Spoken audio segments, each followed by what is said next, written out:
말 잘 들리세요? 네. 마스크 끼니까 좀 전달이 어려움이 있더라도 사정이 그러하니 좀 이해해 주시기 바랍니다. 저는 건축가 박석중이라고 합니다. 짐작하시겠지만 건축가라는 직업은 이제 건축을 하는 사람을 뜻하는 말이죠. 그래서 우리가 알고 있는 집이나 건축물을 짓고 있는데 대체적으로 그런 일들은 사람과 관계가 있다고 짐작이 되실 것 같아요. 단순히 어떤 형태, 어떤 물리적인 건물을 만들어내는 것이 아니라 어떻게 하면 그 건물 안에 사람들이 잘 생활하고 원활하게 활동할 수 있을까를 고민하는 것이죠. 아마 어떤 건물의 형태를 만드는 물리적 설계보다는 더 우선되어야 된다고 생각을 하고 또 그것이 더 중요하다고 생각을 하고 일을 하고 있습니다. 그래서 보통 건축에서는 하나의 건축물을 다루기도 하고 또 다수의 건축물을 다루기도 하게 되는 것이죠. 그래서 건축물이 많아지면 자연스럽게 하나의 동네가 되고 마을이 되고 그리고 우리가 살고 있는 서울과 같은 큰 도시가 되는 것이죠. 그러니 우리가 살고 있는 마을, 동네의 가장 작은 단위라고 할 수 있는 하나의 집으로부터 하나의 건물로부터 이 동네가 어떻게 만들어지고 또 어떤 원리에 의해서 만들어지는지에 대한 얘기와 함께 그것이 시간이 지나면서 그 건물은 노후하게 마련이고 마을도 또한 그런 노후한 건물들로 가득 찬 조금 오래된 동네가 되기 마련이죠. 그래서 거기서 나타나는 지방 문제점들 그러한 것들을 함께 이야기 나누고 그렇다면 우리가 앞으로 나아갈 길이 어떤 것인가 하는 얘기를 여러분과 함께 얘기를 나누어보려고 합니다. 사실은 원래 계획하기로는 일주차 수업에서는 대체적인 이론에 대한 것을 조금 살펴보고 그 다음에는 이제 호흡 이동의 전반적인 것에 대한 것을 위주로 해서 조그만 실습 내지는 체험 수업을 하려고 계획을 했는데 지금 상황이 어떻게 될지는 모르겠어요. 그래서 첫 번째 주차인 오늘은 아마 그 실습 내지 체험 수업은 좀 불가능할 거라고 여겨지고요. 다음 주인 2주차 수업에서 주민분들이 조금 더 많이 호응을 하거나 혹은 수업을 위해 제가 여러분들의 의사를 물어서 소규모라도 그런 것들이 가능하다고 생각하시고 또 적극적으로 협조해 주시겠다고 약속을 해 주시면 작게라도 그런 기회를 한번 가져보려고 합니다. 이야기를 시작하도록 할게요. 제목은 우선 내가 함께하는 우리 마을 만들기라고 붙여봤는데요. 여기에서 조금 우리가 신경 쓸 단어는 나라는 단어와 우리라는 단어가 있죠. 나와 우리는 아마 여러분들도 직접적으로 인지는 못하시겠지만 우리가 속해 있는 이 세상에 관한 이야기가 될 것 같아요. 작은 가족이라는 단위에서 보면 나는 가족의 구성원이지만 가족으로 들어가면 우리라는 공동체 속에 이루어지기도 하죠. 또 우리 집이라고 하는 하나의 작은 단위, 우리 동네에서는 우리 동네라고 하는 작은 어떤 집단의 일부분이 될 것으로 인식이 되어집니다. 그래서 오늘 내용, 전반부 내용은 아마 나와 우리의 관계에 관한 이야기가 될 것으로 짐작을 하는데 그런 관점으로 한번 이해를 해주시면 좋겠습니다. 그래서 목차를 대체적으로 1주차 오늘은 도시 재생을 위주로 해서 한번 다뤄보고요. 다음 주에는 이제 화곡 이동과 관련된 물론 데이터가 제가 충분치 않아서 어느 정도 나올지는 모르겠지만 도시라는 단위보다는 조금 작은 화곡 이동이라고 하는 마을 단위의 그 재생 계획 혹은 마을 가꾸기라고 불리우는 부분적인 혹은 약간 상세한 디테일적인 내용을 다뤄보도록 하겠습니다. 그래서 오늘은 이제 도시 재생을 기본적으로 한번 어떤 개념으로 이해할지 하는 것들을 조금 살펴보고 그 도시 재생은 일종의 법적인 체계에서 계획적 체계를 갖고 있습니다. 그래서 도시라는 큰 구역에서의 재생의 개념과 마을이라고 하는 소단위의 재생 개념이 조금은 차이가 나게끔 보여지기도 하죠. 그래서 도시 재생 나라를 만들기는 어떤 부분에 속하고 또 어떤 것들을 주로 다루게 되는지 하는 것들을 위주로서 살펴보도록 하겠습니다. 제가 이야기를 하면서 너무 단도직입적으로 주제에 들어가는 걸 되게 좀 선호하지 않아서 이야기를 조금 우회해서 여러분들이 지금 이 얘기를 하고 있구나 하는 지적으로 좀 인도를 할 건데요. 조금 지루하거나 혹은 약간 좀 뭐라 그러죠? 그 추상적인 좀 뜬구름 잡는 얘기 아니냐 하는 생각이 드실지도 모르지만 그래도 평소에 우리가 잊고 있었던 것을 한번 기억한다는 관점에서 가볍게 생각 없이 한번 들어주시면 감사하겠습니다. 제가 가지고 온 소 타이틀은 개인도라고 하는 타이틀인데요. 우리 단어로 알로 번역을 하면 세계의 존재라는 의미가 되겠죠. 세계라고 하는 것은 큰 세계, 그것을 그냥 세계라는 명칭이고 우리가 범위를 정하기 나름이겠죠. 그러니까 지구라는 세계, 대한민국이라는 세계, 혹은 서울이라는 세계, 혹은 화곡 이동이라는 세계와 그 안에 살고 있는 나와의 관계에 대한 이야기입니다. 이 단어의 뜻은 원래 인문학자죠. 건축학자이기도 한데 크리스찬 휴츠라고 하는 건축학자가 지은 거주의 개념이라는 책에서 사용한 단어입니다. 그래서 일반적으로 우리는 일상생활을 하다 보면 접하기 어려운 단어이긴 한데 그냥 세계 내에 살고 있는 나라는 개념으로 이해해 주시면 좋을 것 같아요. 그래서 첫 번째 이야기는 나와 세계가 어떻게 관계를 맺고 이루어지고 있는지에 대한 얘기가 될 것입니다. 그래서 그 얘기를 통해서 지금 내가 살고 있는 이 세계를 단순히 화곡 이동이라고 하는 어떤 현실적인 동물의 기반이 아닌 이 세계, 크게 여러분이 잡고 싶으신 범위 속에서 나는 어떻게 존재하고 있고 또 내가 작은하나 그 속에서 어떤 역할을 해 나갈 수 있을지 하는 얘기가 될 것 같습니다. 제가 굉장히 좋아하는 친구인데 갈매기 조나단이라고 조나단 리빙스턴 시걸이라고 하는 한 갈매기의 이야기인데 아마 어르신들도 어렸을 때 한번 읽어보시지 않으셨을까 하는 기대를 가져보는데요. 좀 골치 아픈 친구죠. 하나는 공부는 안 하고 그리고 집에서 맛있는 거 먹지도 않고 맨날 밖에 싸돌아서 놀러 다니는 좀 특이한 한 갈매기의 이야기입니다. 보통 갈매기들은 먹을 것을 구하기 위해서 비행수를 연마하는데 이 조나단은 먹을 것을 구하는 데는 별로 관심이 없고 그냥 나는 그 자체가 좋았던 것이죠. 아마 여기 계시는 여러분들도 어렸을 때 한동안 그러지 않으셨으리라 짐작이 되는데 어느덧 어른이 되고 자식이 생기니 자식에게는 그리 하지 못하게 하시지 않았나요? 그래도 이유가 있어서 집에 들어오지 않고 밖에서 열심히 지냈을 그 아이들을 마치 내가 그랬던 것을 잊어버리고 핀잔하면서 이 세상을 살기 위해서는 현실적으로 적응해야 되니 얼른 집에 들어와서 밥 먹고 공부하고 좀 성실하게 지내렴 하는 아버지의 실책 같은 것들이 어쩌면 우리가 살았던 과거의 나와 지금 살고 있는 이 세계 속에 우리 속에 나의 관점이 아닐까 하는 생각이 드는데요.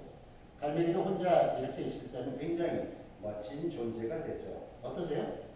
조금 부러움이 있으실까 모르겠는데 제 심장이 맞다면 이제 조금 더 부러워지실 것 같은데 옛날 책을 다시 꺼내서 읽으셔가지고 다시 그때로 돌아가려고 애써보시면 어떨지 모르겠네요. 아마 자식들도 다 이해할 것 같은데요. 그런데 갈매기의 습성상 갈매기들은 이렇게 무리를 지어 산다고 합니다. 그러니까 앞에 보였던 한 마리의 갈매기가 나라면 지금 현실적으로 땅에 발을 붙이고 생활하는 갈매기 떼들은 이렇게 무리를 지어 산다는 얘기, 곧 우리라는 세계가 되는 것이죠. 상징적인 개념이지만 하늘을 나는 갈매기가 땅에 앉았다는 것은 어딘가에 안주한다는 얘기고 그것이 바로 우리가 사는 현실 세계라고 보시면 될 것 같네요. 그러니까 갈매기 조나단이 나라면 안시인 갈매기는 우리가 될 것이고 하늘을 멋대로 날아다니는 갈매기 조나단이 나의 이상이라면 지금 우리에 놓여있는 이 갈매기들은 어쩌면 현실 속에 살아가는 바로 지금의 우리의 모습이 아닐까 생각되는데, 그들은 살기 위해서 나름대로의 생활 방식, 존재 양상을 나타냅니다. 그래서 갈매기들은 주로 사람들이 모여 사는 어촌 바닷가, 항구나 해변가에 때를 지어 산다고 합니다. 사람들이 있어야 먹을 것도 얻기 쉬울 것이고 어선들로 통해서 쉽게 사는 그 먹잇감을 구할 수 있다는 그런 것이죠. 그리고 보면 혼자 하늘을 나는 갈매기에 비해서 조금 구차해 보이기도 하지만, 그래도 먹고 사는 것이 중요한 현실에서는 어쩔 수 없는 양상처럼 보이지 않습니까? 그래서 줄나다는 이런 얘기를 하죠. 삶에는 얼마나 많은 의미가 있었는지, 단지 먹이를 얻기 위해서가 아니라 나의 이상을 위해서 날아가는, 즉 삶의 이유를 갖는다는 것은 얼마나 멋진 일이냐 하고 결국은 우리를 떠나고 말이죠. 사실 말씀드리면 떠난 것이 아니라 우리에서 쫓겨납니다. 우리에서 회의를 꾸려서 추방당하고 말죠. 그리고는 혼자 자기가 좋아하는 비행수를 피면서 스승 설리반을 만나, 설리반이 한 이야기죠. 가장 높이 나는 새가 가장 멀리 본다라는 그 말에 용기를 얻어서 나중에 스승의 비행 마스터가 돼서 자신과 같은 인생을 살려고 하는 어린 갈매기들을 가리키는 스승이 된다는 이야기입니다. 어떠세요? 우리가 현실을 살아가는 이야기와는 조금 다른 그런 내용이지만 어쩌면 우리가 그렇게 살기를 원했던 그런 인생이 아닐까라고도 생각하는데, 제가 감히 단정짓기는 좀 어렵네요. 갈매기는 그렇다 치고 우리 인간의 모습을 한번 볼까요? 어떠세요? 고개를 가로지으셨는데 습관적이신가요? 아니면 별로 그러는 거예요? 이거 좀 벗어도 되죠? 네. 죄송합니다. 어떠세요? 네. 그림을 보시니까 저 사내의 모습이 부러워요? 네. 저는 이 그림을 처음 봤을 때 굉장히 근사한 모습으로 생각을 했어요. 그래서 어느 방면으로도 저렇게 멋진 사람, 비록 뒷모습이지만 좀 저런 멋진 존재이고 싶다라는 생각을 어린 시절에 했었던 것 같습니다. 프리드리히가 그린 그림인데요. 안개 바다 위에 반남자라는 그림입니다. 원래 이 그림은 세로형으로 되어 있어서 밑에 부분이 있으면 훨씬 더 웅장해 보이는데, 화면을 자르다 보니까 이렇게 좀 검색하지만 그래도 자기가 살고 있는 도시를 떠나 높은 산 위에 문득 서서 무언가를 바라보는 뒷모습이 뭔가 쓸쓸해 보이기도 하고 때로는 고독해 보이는 것이 뭔가 삶의 이유를 찾으려고 하는 조나단의 모습과 유사해서 제 마음에 들었는 부분이죠. 인간도 마찬가지로 혼자 살 수는 없죠. 그래서 인간들은 이렇게 역시 우리 집에 삽니다. 저는 이제 주로 지하철 통해서 이동을 하는데, 그 유명 환승교회 있죠. 환승교회 가면 신동, 사당 이런 데 가면 정말 아침 출근은 이보다 더하죠. 그래서 방향을 잃기 마련인데 어쩌면 그것이 우리가 살아가는 현실인지도 모르겠다는 생각을 가끔 하죠. 그래서 지금은 표정 없는 그림자처럼 보이는 검은 인간들 틈 속에 어딘가 제가 있을 겁니다. 여러분들도 존재하실 것이죠. 그러니 우리를 지어 사는 갈매기 속의 우리, 나라는 존재보다는 우리라는 집단 속에 사는 우리들의 살아가는 이야기가 아닐까 하는데요. 이렇게 많은 사람들이 살아가기 위해서는 공간이 필요합니다. 이름하여 도시 공간이라고 하는데요. 물론 건축물 내부, 지금 건물 내부에 있는 우리를 포함해서 건물과 건물 사이에 이른바 도시 공간이라고 하는 곳에서, 내부 공간에서 사람들이 수없이 많은 방향성을 가지고 각자 자기의 일을 행하는 그런 모습이 보여집니다. 어쩌면 우리 동네에도 내 집 바깥으로 나가면 골목길이나 큰 길가로 지나다니는 행인 인파들을 본다면 어쩌면 분명히 어떤 목적을 가지고 바쁘게 지내고 있는 우리들이 살아가는 세상의 모습이죠. 어쩌면 우리들이 살아가는 생활을 담아내는 하나의 큰 그릇, 어쩌면 생활의 무대가 될지도 모르겠다고 생각이 되는데요. 그 무대가 바로 우리가 사는 세계, 즉 세계와 나라고 하는 세계 내 존재의 모습으로 드러나고 있습니다. 그것은 이제 지역마다 도시의 규모마다 혹은 관습에 따라서 그 형태가 달리하죠. 스페인에 있는 바르셀로나라고 하는 대도시의 모습, 프랑스 파리의 모습, 그리고 미국 뉴욕의 맨하탄의 모습입니다. 각 도시의 형성들은 그 나라의 역사와 전통에 따라서 만들어진 서로 다른 그릇의 모양을 가지고 있는 것이죠. 그렇다면 우리는 어떨까요? 우리 서울 또한 거대한 대도시입니다. 세계에서도 몇 번째 가지하는 대도시의 모습을 띠고 있는 것이죠. 그러니 어디서 사원에서 보는 것처럼 빼곡하게 채워진 건물 사이에 과연 우리는 제대로 된 생활을 할 수 있을까 하는 의문이 들기도 하고, 어쩌면 현실에 적응하기 위해서, 생존하기 위해서 우리는 이 도시 공간에 살고 있지 않나 하는 반문을 가끔 하게 되는 것이죠. 남의 얘기 같나요? 여러분이 살고 있는 바로 우리 동네 이야기입니다. 물론 건물의 높이는 낮지만 그것도 일부분이긴 하지만 정말 빼곡하죠. 여기에 내 집이 어떻게 놓여 있고 또 어떠한 크기로 되어 있고 어떠한 역할을 하는지를 생각해 본다면 쉽지 않은 얘기가 되는 것이겠죠. 그때 우리는 고민을 하게 됩니다. 나와 우리. 나는 어디까지가 나이고 나는 우리 속에서 어떤 역할을 해낼 수 있을지를 고민할 수밖에 없는 것이죠. 그래서 이렇게 보여주는 우리 동네의 모습은 단순히 사진 속의 모습이 아니라 현재 우리가 살고 있는 삶의 터전이라는 것을 인식하게 되면 어찌 보면 어깨가 조금 무겁기도 하고 어떻게 보면 또 두 손을 다 놓게 되는 막막한 심정이 되기도 하는 것이죠. 그래서 나와 우리 동네의 관계에서 나는 내가 살고 있는 우리 동네를 어떻게 만들 것인지를 고민하는 이유가 되는 것인지도 모르겠죠. 그것은 어떤 분에게는 나에게 직접적으로 불편함이 없는 분들도 있을 겁니다. 또 어떤 분들은 지금 우리 동네가 몹시 열악하여 노후되어 불편하다는 생각을 많이 가지고 계실 것이고, 그래서 오늘 참석하신 분들은 우리 동네가 변화할 필요성을 느끼고 있는 분들이 주로 참석하지 않으셨을까 하는 생각을 조심스럽게 해보는데요. 이러한 거대한 도시에서 내가 우리 동네를 위해서 무엇을 할 수 있을지, 또 내가 우리 동네를 어떻게 바꾸어갈 수 있을지를 생각한다면 좀 막연한 이야기가 되겠죠.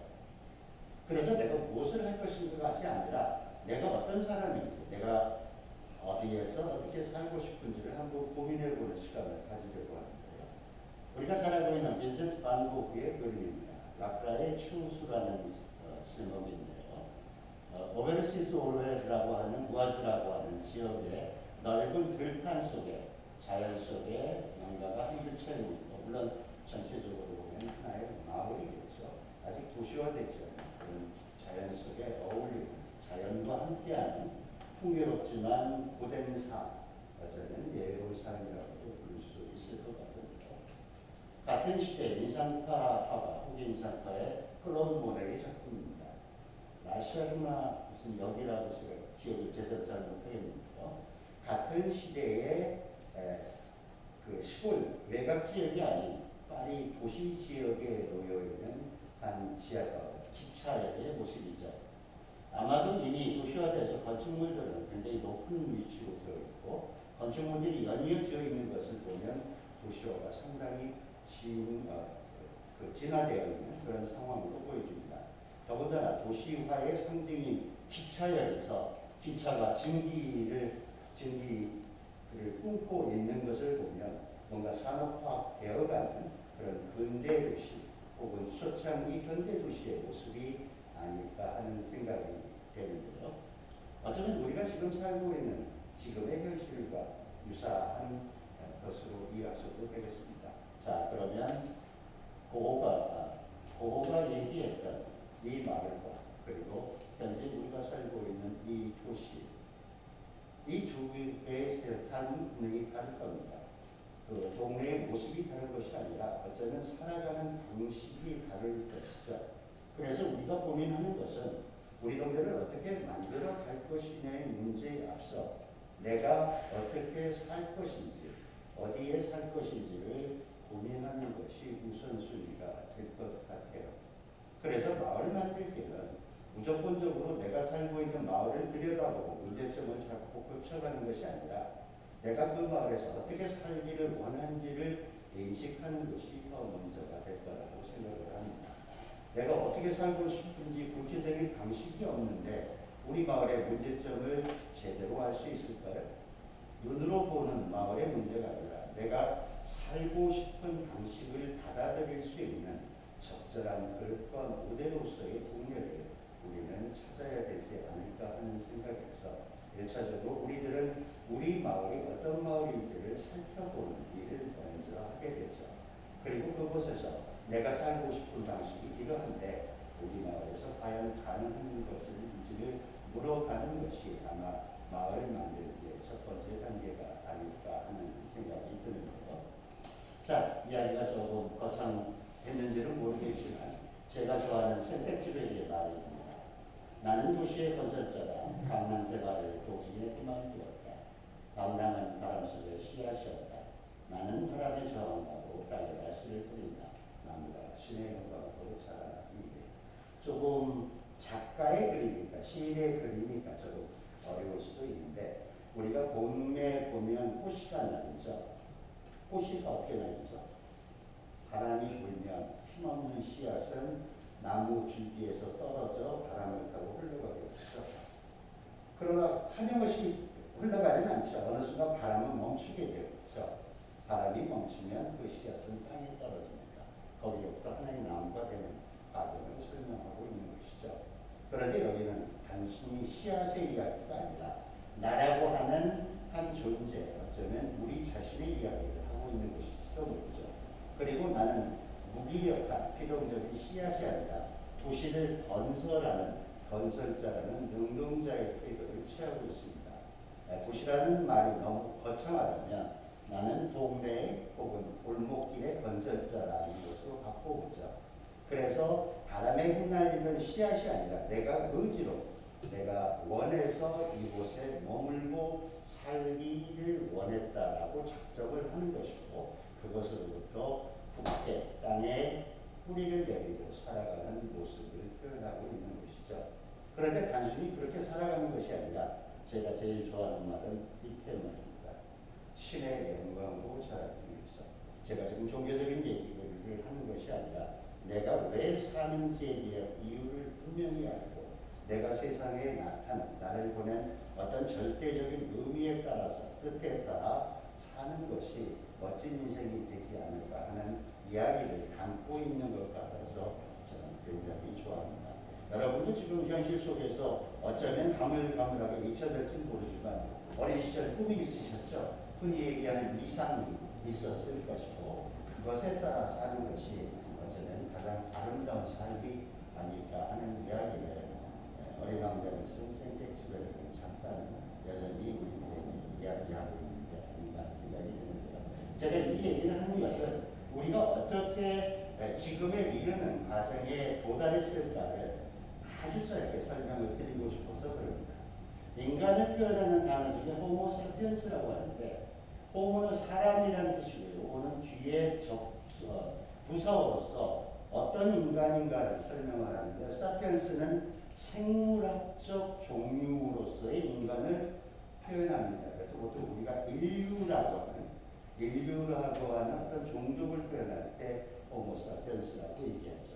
마찬가지로 에렉투스는 두 발로 수서는 인간, 도구를 사용하는 연자, 지혜를 사용하는 인간, 그리고 즐거움과 쾌락을 추구하는 인간 등등등 인간을 표현하는 다양한 표현이 많은데 그 중에 하나가 호모 비아토라는 단어입니다. 잘 알려지지 않은 표현이긴 한데 비아토는 방랑자라는 뜻이죠. 쉽게 얘기하면 방랑자가 굉장히 근사하죠. 예전에 제가 젊었을 때 박인이라는 가수가 방랑자라는 노래를 부른 적이 있는데 기억나세요? 네. 방랑자요 뭐 이렇게 하는 건데 굉장히 멋들어진 목소리도 좋았지만 그런 생각이 들었죠. 그때 제가 한참 청춘이라 꽤 많은 여인들과 데이트를 했던 것 같아요. 바람을 폈다는 얘기를 나누고 굉장히 바람처럼 살았다는 얘기죠. 그게 아마 제 탓이 아니라 인간이 가지고 있는 방랑자로서의 습성이 있었기 때문에. 여러분도 한 과정을 이루기 전에 꽤 많은 상대를 만나지 않으셨나요? 그때를 너무 그리워하거나 후회하지 마시고 지금이 오케이 방랑자로서의 인간이라는 뜻이고, 그래서 인간은 태초부터 방랑하던 존재였던 것 같습니다. 여기 한 인간이 보이죠? 광명한 별판에 추위와 싸워가며 눈썹을 거닐고 있는 한 외로운 존재, 인류 최초의 인간이라고 한번 가정을 해보시죠. 얼마 전에 도깨비라는 드라마를 했는데 공유가 없이 눈벌판을 바람 부는 들판을 걷는 장면을 기억하세요? 네. 얼마나 힘들었겠어요. 그렇게 인류 최초의 인간, 그렇게 힘들게 이 세계에 던져져서 이 세계에 정착하게 되었던 것이죠.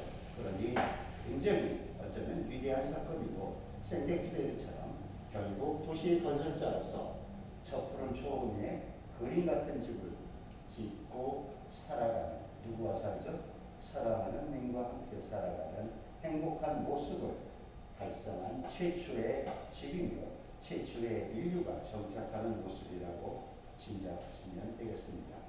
그런데 이 세계는 수없이 많은 우리들이 있고, 또 다른 내가, 우리들이 다시 모여 살기 시작해서 하나의 동네가 되고 마을이 되어버리는 것이죠. 그 과정을 설명하기는 굉장히 어렵습니다. 수없이 많은 시간을 지나서 형성된 것이니 어쩌면 자연 발생적이라고도 볼 수 있겠지만, 그 과정에서 인간은 끝없는 선택과 도전, 그리고 어떤 뭔가를 만들어내는 대책의 작업이 있었다고 볼 수 있는 것이죠. 그리고 현재 오늘에 이르는 것입니다.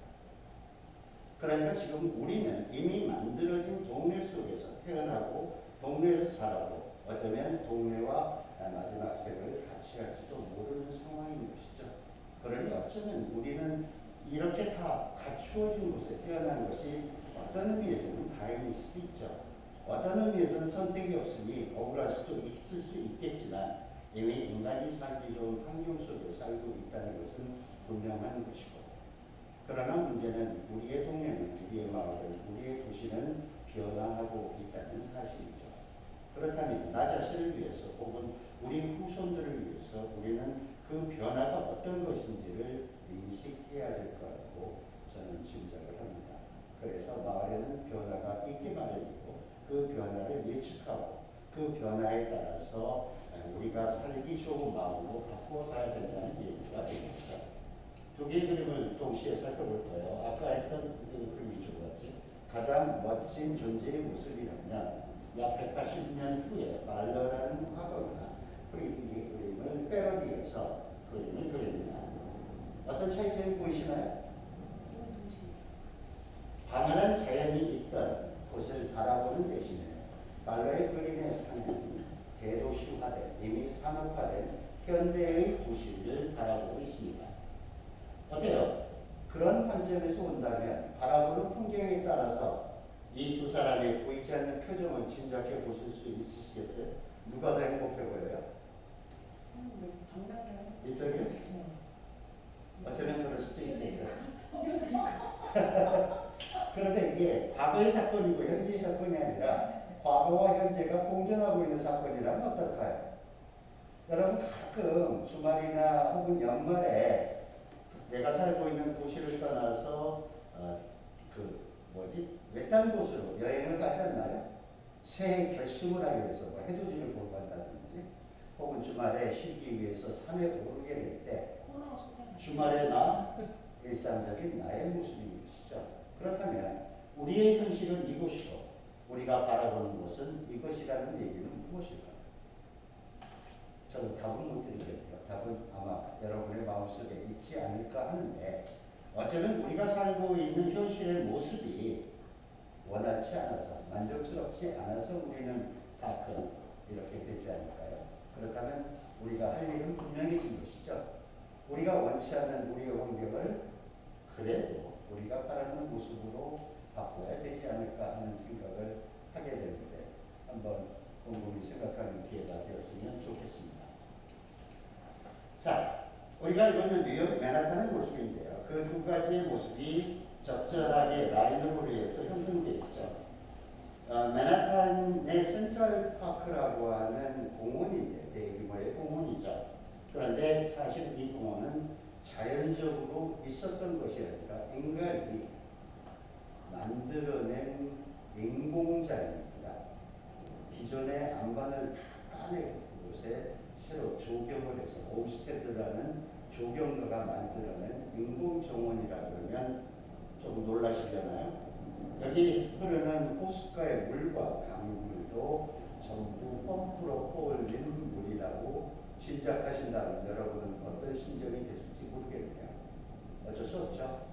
인간을 살기 위해서 도시는 거대가 되고 그 거대한 도시를 유지하기 위해서는 이렇게 기능적인 격자형 초현대판 도시를 만들어야 되는 것이고 또 인간이 더불로만 살 수 없으니 나름대로 자연환경도 인공적으로 만들어낸 하지만 대표적인 도시의 성공 사례라고 불리우고 있으니 참 인간의 판단이라는 게 알 수 없는 길이긴 하죠.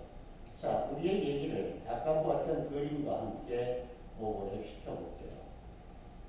여기에 담겨있죠. 결국 우리는 두 가지를 다 원하는 것이고 어쩌면 우리가 살고 있는 현실과 우리가 바라는 이상의 세계가 함께 모여있기를 원하는 것인지도 모르겠다는 생각이 드는데 이거는 이런 극심한 차이점이죠. 도로 하나로 이렇게 도시가 나뉘어져 있다는 것은 누가 봐도 근사해 보이지는 않지 않습니까? 기능적으로는 훌륭한지 몰라도. 자, 화곡이동에 공원이 있나요? 네. 공연이 있어요. 있어요? 커요? 아니요. 조금해? 놀이터밖에 없어요. 그 조그만 것들이 여러 군데 이렇게 떨어져 있죠? 네. 보통 포켓공원 혹은 조각공원이라고 표현을 하는데 그런 공원들이 필요한 이유이며 또 도시의 규모에 따라서 그 공원들이 어떻게 모여야 할 것인지 인간의 활동이 아니라 쉼터로서의 역할을 어떤 공간에 해내야 될 것인지를 아마 이야기하는 장면으로 이해될 것 같은데 비유가 너무 심했죠? 오케이. 가만있어요. 지금 화면이 이게 짧다. 그렇죠. 제가 와이드 화면을 쓰다 보니까 이쪽이 잘려서 지금 보고 있네요. 대충 이해하시기 바랍니다. 같은 얘기로 예전 얼마 전에 했던 리틀 포레스트라는 영화 혹시 보셨나 모르겠네요. 보신 분 있으세요? 김태리 나오는 제가 굉장히 흥미롭게 봤던 영화인데 테리가 살던 고향이고 그리고 테리가 공부하고 있는 노량진의 고시학원초의 모습입니다. 자연과 도시의 모습이고 또 그곳에서 바라보는 배우 김태리의 모습이 서로 다르게 보여 있는 것이죠. 그리고는 그곳에서 사는 삶의 방식 어떻게 살 것인가에 따라서 내가 시골에 살 것인지 도시에 살 것인지를 결정한다는 얘기고 테리가 아주 심기를 위해서 다시 고향에 완전히 내려오는 이야기를 담고 있는데 어쩌면 우리 도시가 시골에 비해서 그만큼 나쁜 것인지 혹은 시골에 비해서 얼마만큼 더 편리한 것인지를 생각해 볼 수 있는 그런 계기가 되었다는 것이고 어쩌면 인간은 환경, 그 살고자 하는 그릇이 아니라 내가 살고자 하는 방식에 따라서 그 그릇을 바꿀 수 있다라는 얘기가 되지 않을까요? 그런데 우리는 대체적으로 그릇을 정해놓고 그 안에 내 생활을 맞추려고 하죠. 그러면 굉장히 불편하지 않으세요? 기성복과 맞춤복의 차이라고 표현해도 되잖아요.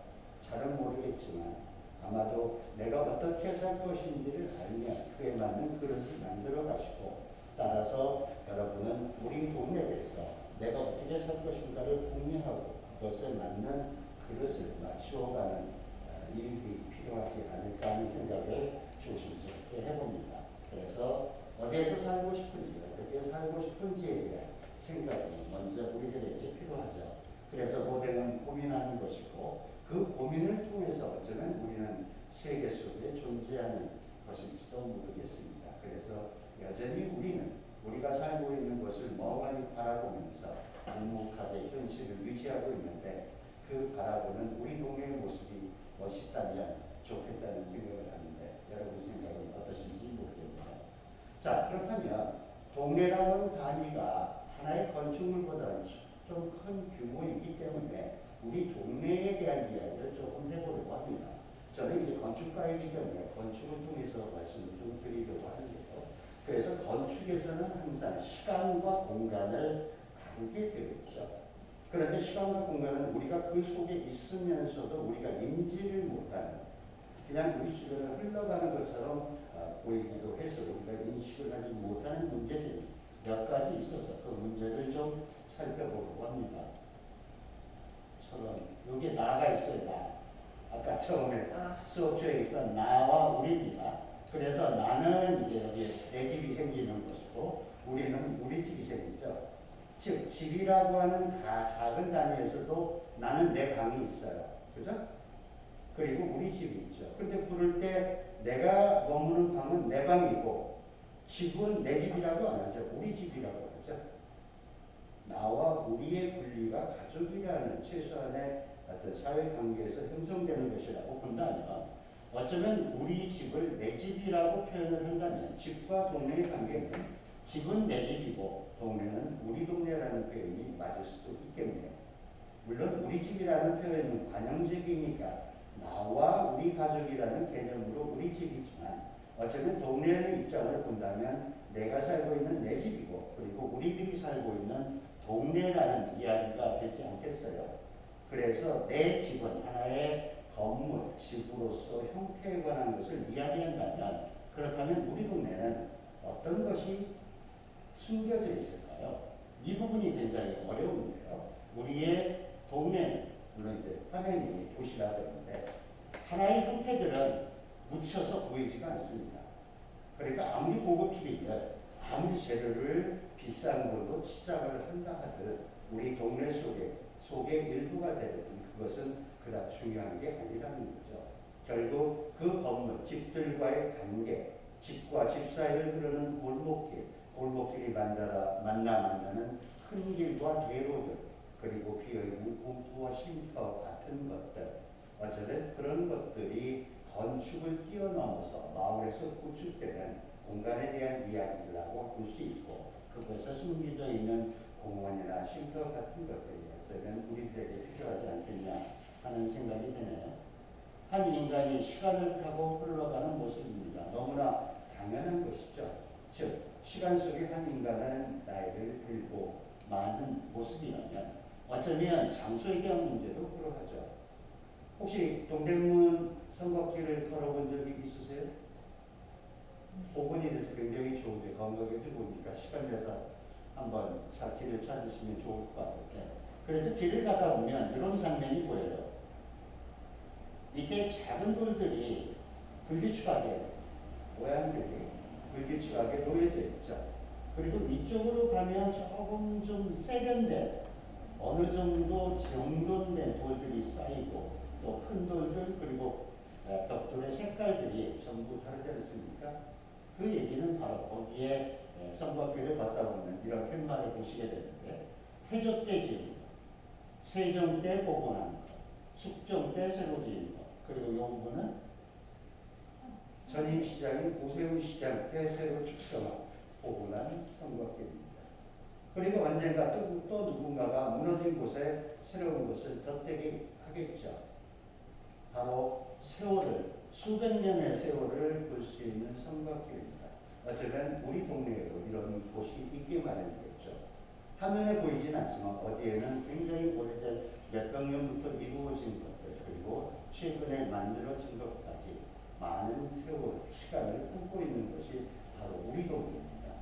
그러니까 어디에 초점을 맞춰야 될지 굉장히 걱정스러운 것이죠. 어쩌면 도시는, 마을은, 동네는 시간을 품고 살고 있다라고 봐도 될 것 같아요. 칼 구르버라고 하는 독일 학자가 1180년에서 1750년 사이에 이르는 도시의 변화를 대략적으로 그림으로 그립니다. 일단 규모가 커졌죠. 그리고 자유로운 자연 환경들이 없어지고 빼곡한 건물들로 만들어져 고층화되고 밀집화되는 현상을 보여줍니다. 우리의 도시도 역시 그러지 않았을까요? 베를린이라는 도시가 처음에는 미미하지만 지금에 이르는 대도시가 된 것과 마찬가지죠. 우리의 서울은 어때요? 마찬가지죠. 1970년대에 어떤 도시화, 근대화의 과정에 있어서 지금 현대에 이르기까지 색깔의 변화를 보면 엄청난 도약이죠. 도시는 변하고 있습니다. 자, 그렇다면 이제 다 자랐으니 서울은 성장을 멈출까요? 여전히 변하고 있죠. 그런데 우리 동네는 어때요? 어느 순간 멈춰 있다는 생각이 들지 않으세요? 변할 수가 없었어요. 변할 수가 없었죠. 여러 가지 제약이 있었을 것입니다. 그런데 그 변화가 없었다는 이유가 어쩌면 누가 우리를 변하지 못하게 만들었느냐의 불평의 얘기가 되어질 수도 있지 않겠어요? 물론 그런 부분도 없지 않아 있었을 겁니다. 그렇다면 이제는 우리의 동네를 새롭게 봐야 되지 않겠어요? 이러한 시간의 변화 속에서 누군가 우리를 바꿔줄 것을 기대할 것이 아니라 어쩌면 우리가 그 변화를 찾아내야 되는 시점에 이제 당도한 것인지도 모르겠네요. 그렇다면 이제 우리는 우리 마을을 다시 한번 들여다보죠. 무엇이 필요하고 무엇이 변화해야 되는지. 변화라는 게 다 좋을까요? 아닐 수도 있을 것 같아요. 그래서 그런 모습들을 몇 가지 좀 보여드리려고 하는데 지금 시간이 별로 없어서. 자, 4단계를 거쳐서 건축물들은 현대화되고 고밀화되는, 빡빡하게 되는 그런 과정을 겪었습니다. 그런데도 불구하고 변하지 않는 것이 하나 있죠. 그죠? 오래된 탑이 변하지 않고 있습니다. 자, 우리의 마을이 변화되어야 된다면 어쩌면 우리는 새롭게 만들어져야 된다는 것을 의미하는데 그럼에도 불구하고 우리 마을에는, 우리 동네에는 변해서는 안 되는 것들이 있죠. 자, 그럼 제가 질문을 해볼까요? 변해서는 안 되는 것을 무시하고 변화를 시킬 것이냐, 어떤 것이 더 우선적으로 이루어질 것이냐 하는 문제인 것이죠. 이것은 쉽게 판단할 수 없는 문제입니다. 오래된 집을 만들어 새롭게 복구하고 새롭게 만들어가는 것은 필요한 일이죠. 하지만 모든 것이 새롭다고 해서 좋은 것은 아니죠. 우리 마을이 가지고 있던 고유한 어떤 것이 있다면 그것이 굳이 역사적인 것은 아니더라도 그것이 꽤 비싼 어떤 공간의 뜻은 아니더라도 어쩌면 우리 동네가 가지고 있는 우리 나름대로의 소중한 것이 있다니 그것은 변화 이전에 보존되어야 된다는 것을 의미하는 것인데 이 판단을 하기가 굉장히 어렵죠. 그러니까 눈으로만 볼 것이 아니라 어쩌면 마음으로 봐야 되는 것들이 우리 동네에 있을 수도 있다는 얘기가 되어지는데요. 지금 도시의 과정을 거치면서 건물들이 변해가는 모습들이 보입니다. 과거에는 오래된 건물들이 있고 갑자기 새로운 건물이 툭 튀어나왔죠. 그러니까 옆집에서 나도 그러다 보니까 동네가 가지고 있던 본래의 모습은 딸랑 한 채가 남았습니다. 자, 이 집의 행방은 어떻게 될까요? 이렇게 될까요? 아니면 그대로 남아있을까요의 문제입니다. 아마 우리가 알고 있는 동네의 변화는 이게 모범답안일 거예요. 근데 그 모범답안을 누가 정했나요? 선생님이 정하는 게 아니라 여러분들이 정하셔야 된다는 얘기죠. 누군가는 우리 동네에 고유한 것을 위해서 비록 내가 이것이 임대도 잘 안 되고 새 살기도 힘들지만 그래도 우리 동네 보물은 내가 지키겠다고 희생하는 마음에 의해서 어쩌면 이 건물들은 남아있을지도 모르죠. 우리 도시에는 그런 것들이 꽤 많이 있습니다. 좀 이따가 잠시 얘기가 나올 것 같으니까 우리가 알고 있는 청계천이 변화가는 과정입니다. 정말 나쁘 있었죠. 그래서 우리는 그것을 묵기로 작정을 합니다. 이른바 대발이라는 이름이죠. 그래서 청계천, 물론 열악한 환경이었죠. 홍수가 되면 범람하고 병원들 전염병이 들 거는 다 청계천을 덮어버린 건 어쩌면 그 당시의 시대의 요구로서 적절한 판단이었을지도 모르죠. 그리고 어느 순간 우리는 다시 그것을 허물고 다시 청계천을 밖으로 끄집어냅니다. 생각해보면 참 어리석었죠? 다시 끄집어낼 걸 왜 굳이 묻었을까? 네? 시대가 그걸 요구했습니다. 바로 그겁니다. 시대의 그렇다면 지금 우리 동네가 맞이하고 있는 시대의 요구는 무엇일까요? 변화일까요? 아니면 소리 없는 어떤 변화일까요? 하는 것들 또한 우리가 지금 이 시대가 요구하는 것을 결정하고 판단을 해야 되죠. 근데 그 결정은 바로 여러분의 어깨에 놓여 있다는 사실을 인식하셔야 될 것 같습니다. 그래서 마을 만들기는 아마 여러분이 스스로 판단하고 결정해 나가는 이른바 도시재생 개념으로서는 버텀업이라고 하는 그런 개념으로 이루어지고 있다라고 이해하시면 좋을 것 같네요. 소식이 맞나? 네, 18분. 지금 2시간 수업인데 어떻게 잠깐 쉬시겠습니까? 아니면 좀 연결해서 해서 좀 짧게 끝나는 거랄까요? 네, 빨리 좀 끝나야 해서.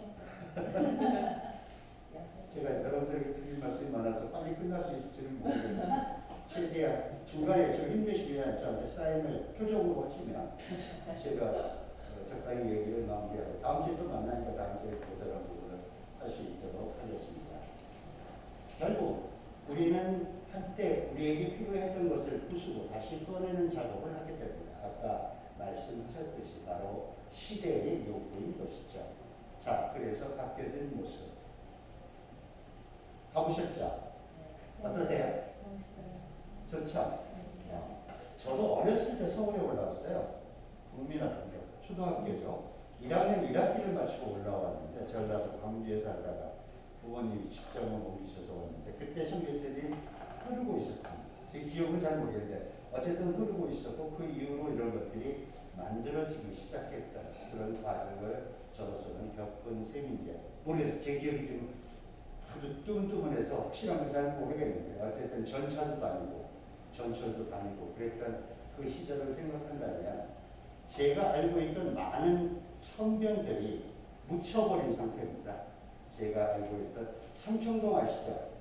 삼청동 거기에 개울물이 흘렀어요.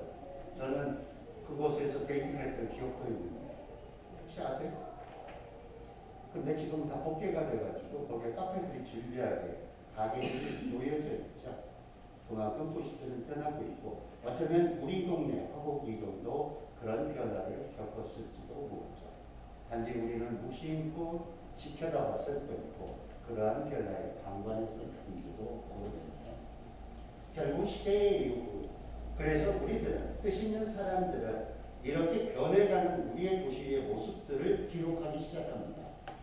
단순히 아이들의 장난이 아니죠. 무언가 우리 도시를 기록하겠다는 의지, 그것은 우리가 맞이할 또 다른 시대의 요구에 대응하기 위한 노력 아닐까요? 누군가 뜻이 있어서 우리 동네가 변하는 모습을 기록하고 그 기록을 통해서 후배들이 우리 동네의 변화에 대한 의미를 시대에 대한 요구에 합당했는가를 묻는 작업이 될지도 모릅니다. 그래서 마을 가꾸기에서 기본적으로 이루어진 주민들이 할 수 있는 가장 첫 번째 그리고 중요한 단어는 바로 마을 아카이브 작성입니다. 우리 마을이 변화한 기록을 하는 것이죠. 그런데 이게 한두 사람의 노력으로 되지 않죠. 주민 여러분이 평소에 일상에서 우리 동네를 일지를 쓰듯 하나둘씩 기록하는 것입니다. 그것을 마을 아카이브 작업이라고 표현을 하는데요. 아마 지금 화곡이동에서 그 작업을 어느 정도는 추진하고 있을 거라고 생각을 하는데 그런 작업들이 결국 모여서 우리가 우리 마을의 변화를 시키고자 할 때 과연 지금 우리 시대의 요구가 무엇인지를 판단할 수 있는 아주 훌륭한 좋은 근거가 된다는 건 분명한 것 같습니다. 아마 여러분들도 함께 그런 노력을 경주하시면 좋을 것 같은데요. 자, 이런 사진들이 가끔 인터넷에 나오는데요. 오래된 어렸을 적 내가 살던 시절에 찍었던 사진을 지금 변해버린 현대의 도시에 갖다 맞추는 작업입니다. 그런데 지금은 변함이 별로 없죠. 색깔만 좀 변하고 건물은 그대로 유지되고 있는 모습이죠. 그래서 보면 우리의 도시에도 이런 사진을 올리는 친구들이 많아요. 과거 광화문 광장과 지금 변화하고 있는 광화문 광장. 아까 보았던 청계천 옛날의 모습과 변해버린 지금의 모습들. 과거 판자촌과 청계천 그리고 도시화된 과정이 교묘하게 포토샵으로 처리된 것들을 본다면 우리가 얼마나 많은 변화를 이루었는가를 짐작할 수 있지 않겠어요? 어쩌면 이런 기록들이 하나의 작가들의 작품이 아니라 어쩌면 우리들의 동네의 모습을 제대로 인식할 수 있는 좋은 계기가 되는 것일지도 모르죠. 두 개의 도시가 변화되는 그 사진의 모습입니다. 그리고 지금은 또 변했죠. 서울숲이 이곳에 자리를 잡게 되었습니다. 그만큼 도시는 생명을 가지고 변화되는 것이라고 보는데 그때 우리는 오래된 미래라는 단어를 사용합니다. 혹시 오래된 미래라는 단어 들어보셨어요? 이게 문법적으로 안 맞죠? 올해는 과거고 미래인데 미래가 아직 오지도 않았는데 오래됐대. 굉장히 어려운 의미인 것 같아요. 아니요. 전통 얘기하는 게 아닌가 싶어요. 네? 전통, 우리의 뭐 전통 전통. 있잖아요. 저기 동대문이라든가 이런 거 오래된 맞습니다. 거지만 우리의 또 미래일 수도 있잖아요. 맞습니다. 네. 어머니는 굉장히 이런 것에 관심이 많으신가 봐요. 아니요. 그냥 생각. 아니 그런 생각, 그런 네. 판단들이 우리 마을을 변화시킬 때 중요한 것입니다. 이것은 책 제목이죠. 라다크로부터 배우다라는 노벨 휴지라고 하는 여성 인류학자의 유명한 저서죠. 그런데 건축이나 도시 전문가들이 이 책에 관심을 갖기 시작했습니다. 그리고는 이제 도시를 논할 때 꼭 오래된 미래라는 표현을 쓰게 되는데 아까 어머니가 말씀하셨던 내용을 한번 구체적으로 우리의 현실과 맞춰서 한번 살펴볼까요? 아, 이쪽이 잘리니까 되게 아쉽긴 하다. 자, 남대문이 불탄 현장입니다. 그때 저 TV로 봤었거든요. 근데 눈물이 나더라고요. 뭐 소리 내고 울지는 않았지만 이 눈물을 좀 훔쳤던 기억이 나요. 아니 내 것도 아닌데 내가 남대문을 평소에 좋아하지도 않았거든요. 근데 이상하게 눈물이 나더라고요. 근데 저희 그 가족들, 형님도 그렇고 특히 누님이 굉장히 많이 슬퍼하시더라고요. 그것을 보면 아마도 저게 내 것은 아니나 없어져서는 안 되는, 저렇게 불타서는 안 된다는 생각이 우리들에게 있지 않았을까요? 그 마음 저변에는 무엇이 있었을까요? 이 남대문은 과거에 우리의 선조들의 삶이 어렸던 곳이죠. 그리고 지금 우리는 그 남대문을 대하고 있는데, 그리고 그 남대문은 우리가 그랬던 것처럼 우리의 후손들에게 또 하나의 자랑스러운 전통이자 문화가 돼야 되는데, 지금 내 시대에 내가 살고 있는 이 시대에 타고 있으니 괜히 미안한 거죠. 내가 뭔가 잘못한 것 같다는 생각이 들었던 것입니다.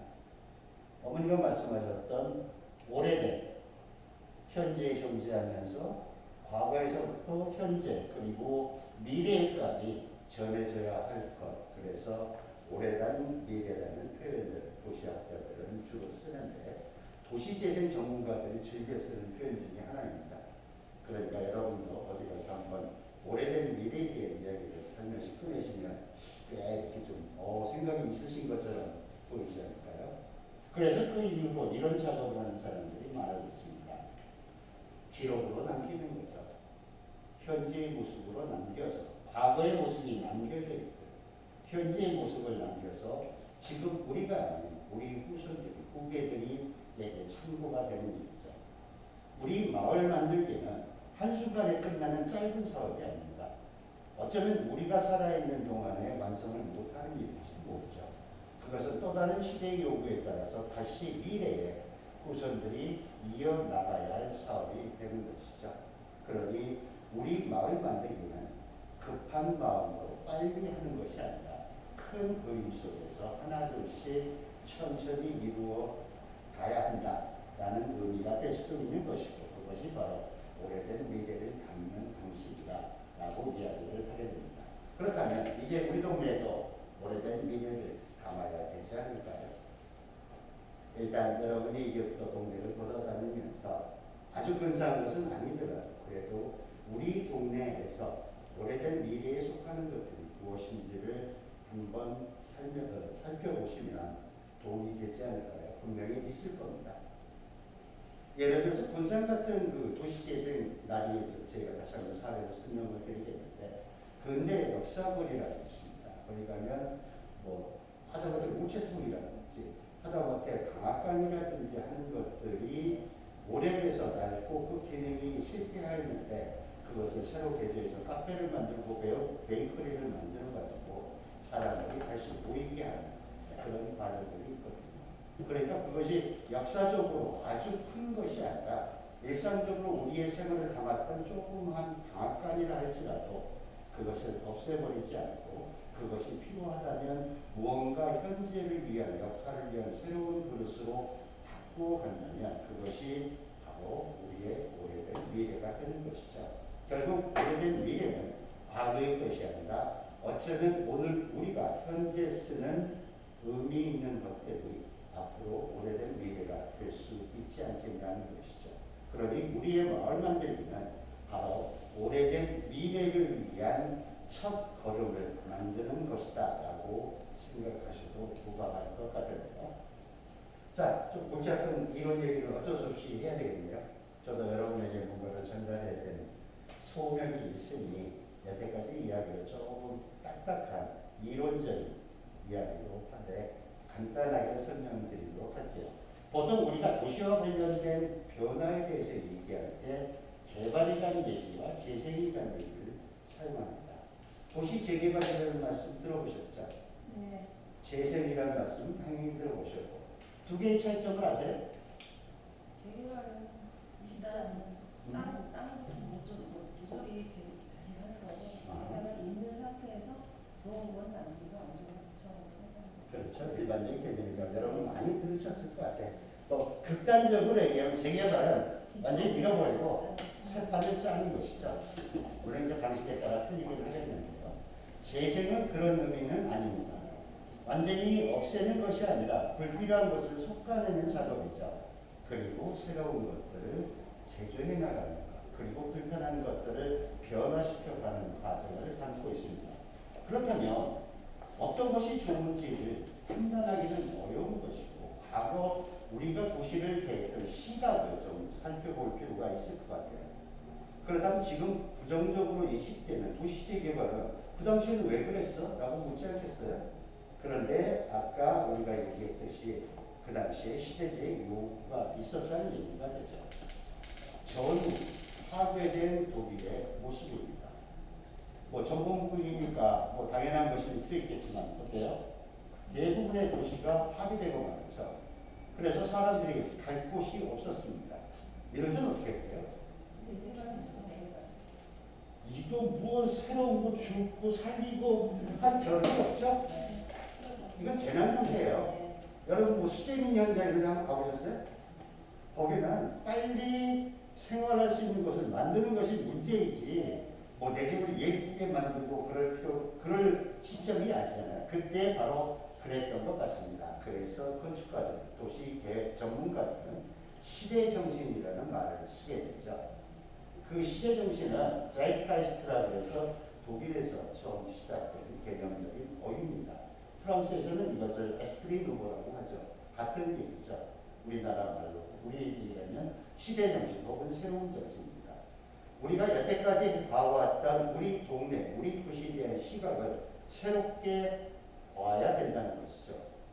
예쁘고 아름다운 튼튼한 것, 뭐 튼튼한 건 좋겠지만 어쨌든 그것이 아니라 지금 부족한 집을 빨리빨리 만들어야 된다는 이야기가 되는 것이죠. 그래서 그때 건축가들과 도시계획가들은 모여서 내가 하나의 건물을 짓는 건축가가 아니라 이 사회를 짓는, 사회를 구성하는 사회 조직가가 되겠다는 어떤 발표를 합니다. 아테네 현장을 통해서 어찌 보면 건축이 하나의 혁명인데 그때 이제 많은 사람들이 건축가들이 그때 잘못했다고 시인을 하는 경우가 있는데 우리가 잘 알고 있는 꼬르비제는 집은 인간을 위한 기계와도 같다라는 표현을 쓰게 됩니다. 라면성에 들리는 미신이 있다라고 표현을 하는데요. 그 얘기는 뭐냐면 집은 우리의 삶을 담는 소중한 그릇이라는 종래 건축의 개념에서 필요 없어. 지금 빨리 집을 져야 돼. 그러니까 대형 랩타서 대형 공장에서 찍어내. TV나 생활용품을 찍어내듯 대량 공급을 해야 된다고 추천을 합니다. 이건 굉장히 위험한 얘기인데요. 제가 좀 표현을 제 임의대로 좀 격한 표현을 써서 약간 곡해될 사항이긴 하지만 여러분들이 감안해서 이해해 주시기 바랍니다. 그래서 나타나는 것이 이른바 시트롬 주택이라고 하는 새로운 현대의 건축의 기법이죠. 기둥은 기둥 전문화에서 만들고 벽체는 벽체로 이미 만들어 오고 천장도 만들어 와서 현장에 데리고 와서 조립하는 거죠. 지금의 현대 건축의 개념이라고 보시면 돼요. 그러니까 과거에는 박공지붕으로 여기 근사하게 만들었잖아요. 박공이 씌워지면 그게 못 올라가죠. 그러니까 요즘 얘기하는 슬라브 건축이 만들어진 시점이 바로 전후에 건축가들이 이 사회를 위해서 역할을 해야겠다라는 개념이 생각되고 그때 르꼬르비지가 그린 3천만 년을 위한 도시라는 밑그림입니다. 이것이 바로 전후에 파괴된 도시를 지워버리고 새롭게 도시를 만들어가는 과정, 그것이 바로 재개발의 실천이라고 볼 수 있을 겁니다. 물론 산업화 시대부터 시작된 도시 개발이라고 하는 그런 개념으로도 되었지만 이미 지어진 도시를 재개발한다는 개념으로 따진다면 바로 이때 바로 우리가 겪었던 시대의 요구라고 볼 수 있죠. 그래서 도시 개발을 보면 사실상 우리나라에서는 1970년대는 정부 주도 사업이었습니다. 정말 개발이었죠. 이 당시에 우리의 그 불도저 시정이라고 하는 김현욱 시장의 하에 박정희 대통령 정권 아래에서 이루어진 제5차 경제개발계획 같은 산업화의 계기가 바로 1970년대까지 이루어진 뭔가 양쪽으로 늘리는 그런 개발의 시대였다고 볼 수 있죠. 그러다가 80년대에 들어서 이 도시에 대한 시선이 변화됩니다. 정부 주도가 아니라 정부와 민간이 함께 주도하는 사업으로 변화되죠. 이때 대형 민간 건설회사들이 투입됩니다. 왜냐하면 정부로서는 재정이 좀 딸렸다는 표현 이해하시려나? 정부가 이 많은 개발 비용을 혼자 댈 수가 없었죠. 다행히 50까지는 그래도 뭔가 가능했었던 것 같아요.